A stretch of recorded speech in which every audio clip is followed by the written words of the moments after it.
Hello my dear friends. भूल तो नहीं गए मुझे? क्या कहा? इतने दिनों से मैं कहाँ गायब थी? अब क्या बताऊं, नवंबर का महीना है ही ऐसा। सबको ही शादी करनी है, तो दो चार शादियों के कार्ड्स हमारे घर में भी आए हुए थे। बस वही अटेंड करते करते कब दिसंबर आ गया पता ही नहीं चला।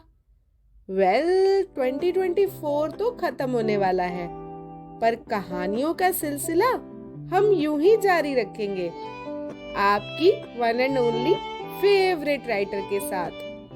कौन? इस लड़की के बारे में और डिटेल्स निकालनी पड़ेंगी। अरे भाई, मैं और कौन? मनप्रीत कौर। स्वागत है आपका आपके अपने चैनल पर टेक अ पॉज। आइए आगे बढ़ते हैं आकाश और वानी की ओर। सर्दी में कुछ और मुलाकातों के बाद इनकी शादी हो जाती है, और शादी के कुछ एक साल बाद किचन में क्या हो रहा था ये तो आपने एपिसोड 1 में देखा ही था। नहीं देखा? एपिसोड 1 एंड तक जरूर देखिएगा। तो आकाश जी बैठे हुए हैं लिविंग रूम में, ऑफिस के लिए रेडी हो चुके हैं और इंतज़ार है अपने नाश्ते का। वानी किचन में है और पराठों के साथ इनका युद्ध चल रहा है। याद है ना, ये भी जॉब करती हैं। इनको भी तब ऑफिस के लिए मेट्रो का सहारा लेना पड़ता था, लेकिन आजकल होम का वर्क और वर्क फ्रॉम होम साथ साथ चल रहे हैं। ओहो, ये भी गोल नहीं बना। मैं खा लूंगी, एक और ट्राई करती हूँ। वानी पराठे बनाते हुए अपने आप से ही बातें कर रही है। हाँ, ये फिर भी ठीक लग रहा है। All thanks to Nisha Madhulika aunty. क्या ही होता मेरा उनके चैनल के बिना। और ये आकाश भी ना, पहले ही आती थी इसको प्यार भरी बातें, प्यार से ही इसका पेट भर जाता था। और अब दिल का रास्ता पेट से होकर जाता है। किस महान आदमी ने इस आदमी को बता दिया। मर्दों का क्या है, फंसती तो बीवियां है ना। इनके पेट से होता हुआ रास्ता, इसके चक्कर में हमारी लाइफ भूल भुलैया ही हो जाती है। मैनीक्योर करवाए बरसों हो गए हैं। सोचते सोचते वानी का पराठा सिक जाता है, तो आकाश जी को देने जाती है और कहती है, ये लो नाश्ता। ये क्या, ट्रायंगुलर पराठा, वो भी आलू का? तुमको पता है ना मुझे नहीं पसंद। अरे खा लो ना, स्वाद तो वही आएगा। हाँ भाई, खाना तो पड़ेगा ही, और चॉइस ही क्या है मेरे पास? क्या मतलब चॉइस नहीं है? अब खाना बनाने के लिए अलग से बीवी चाहिए क्या तुमको? मैंने ये कब कहा? तुम खुद ही कुछ मत बोलो।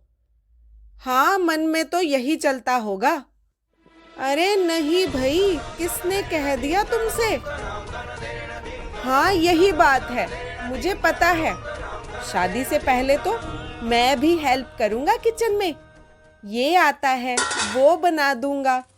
मुझे पता है तुम वर्किंग हो, आई रिस्पेक्ट यू। अब कहाँ गई रिस्पेक्ट? कहाँ है किचन? याद भी है? हाँ, कुछ भी मत बोलो। तुम्हारी मॉड्यूलर किचन के चक्कर में 3 लाख और लग गए मेरे। याद क्यों नहीं होगा मुझको? अच्छा होता मम्मी पापा के साथ ही रहता। क्या कहा तुमने, मेरी किचन? वाह, अब ये मेरी किचन हो गई। और क्या मतलब मम्मी पापा के साथ? मैं ले आई हूँ तुम्हें यहाँ, ये तो हम दोनों का म्यूचुअल डिसीजन था ना। जाओ वहीं रह लो फिर। तुम हमेशा ऐसे ही करते हो आकाश, पता नहीं क्यों लड़कियों को ही घर छोड़ना होता है मम्मी पापा का शादी के बाद। खुद को छोड़ना पड़ा तो मेरा डिसीजन हो गया।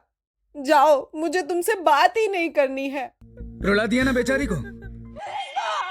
वानी रोने लगती है। लो, अब गंगा जमना शुरू। अरे रो मत भाई, खा लूंगा तुम्हारा पिरामिड वाला पराठा। एक और मिलेगा? हाँ लाई, तुम्हारे चक्कर में तवा जल गया मेरा, और किचन की ओर दौड़कर चली जाती है। हाँ भाई, पापी हूं मैं, सब गलतियां गुनाह मेरे ही तो हैं। कुछ कहा क्या? फंस गया सी नहीं तो इसे पार्टी की मीटिंग समझ के फंस गया। मैं तो कह रहा था बहुत टेस्टी बना है आलू का पराठा। अच्छा, बस बन गया, एक और ला रही हूँ। हाँ ले आओ, और थोड़ा अचार भी लेती आना। पता होता कि बस चाय ही अच्छी बनानी आती है तो। इतने में वानी आ जाती है, पराठा और अचार लेकर। क्या फुसफुसा रहे हो? ये लो। कुछ नहीं, मैं तो ऐसे ही। इतना भी गधा नहीं हूं कि वाक्य कंप्लीट कर दूं। मन में ही रह जाती है आकाश जी की ये बात। इधर वानी किचन समेटते हुए, पता होता अगर कि शादी के बाद हाथों में से हैंड क्रीम की जगह मसालों की खुशबू आने वाली है तो मैं शादी ही ना करती। सब मर्द एक जैसे होते हैं। वानी सोच ही रही थी कि आकाश की आवाज आती है। अच्छा वानी, मैं निकलता हूँ ऑफिस के लिए। ठीक है, बाय, ध्यान से जाना। खाना खा लेना तुम भी, गंगा जमुना मत बहाती रहना। मैं फोन करता हूँ ऑफिस पहुंचकर। ओके।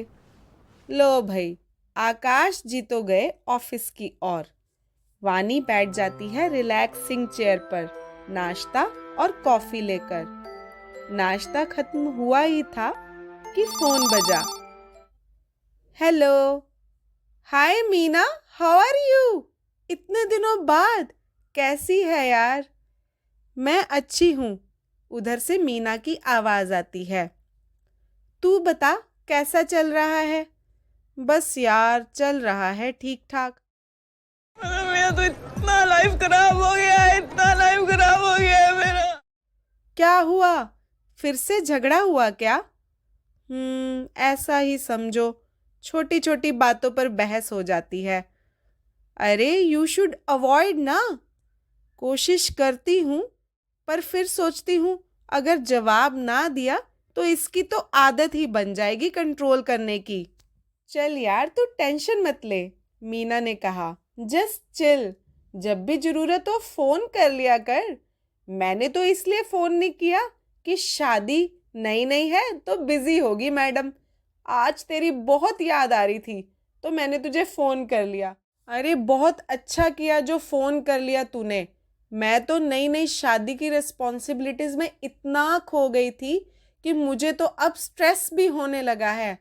अरे स्ट्रेस मत ले यार, फोन पर बात कर लिया कर जब भी तुझे जरूरत हो। I am just a call away. Thanks. अच्छा सुन वानी, मैं जरा बिजी हूँ, मैं ऑफिस में थी, टी ब्रेक पर आई थी तो सोचा तुझे कॉल कर लूँ। मैं फिर से बात करूँगी। हाँ ठीक है, मैं भी लॉग इन कर लेती हूँ ऑफिस के लिए। Okay okay sure, take care and remember to take a pause. याद है ना अपना मंत्रा? जब भी जरूरत हो just take a break and chill. हाँ यार, I remember. Thank you so much, bye. तो दोस्तों, मीना जी याद है ना? आईटी इंजीनियर, मेरी पहली कहानी के किरदार। मैं कैसे भूल सकती हूँ। अगर आपने मीना जी की कहानी नहीं देखी हुई तो अभी देखो और खुद जान लो कि मीना जी कौन है। तो यहाँ आकाश जी पहुंच जाते हैं ऑफिस। वहां पर ये बिजी हो जाते हैं और कुछ 1 घंटे बाद इनको एक कॉल आता है। हेलो, ओ हाय, क्या मेरी बात आकाश जी से हो रही है? जी हाँ, मैं आकाश बोल रहा हूँ। आप कौन? मैंने पहचाना नहीं। जी मैं बैंक से तो बिल्कुल बात नहीं कर रही हूँ, क्योंकि बैंक में तो आप भी काम करते हैं। जी आप मजाक कर रही हो? Wrong number. अरे स्पैम कॉल समझकर काटना मत आकाश जी, बड़े काम की बात करने वाली हूँ। काम की बात? कैसी काम की बात? अरे क्या आप अपनी शादी से परेशान हैं? हैं?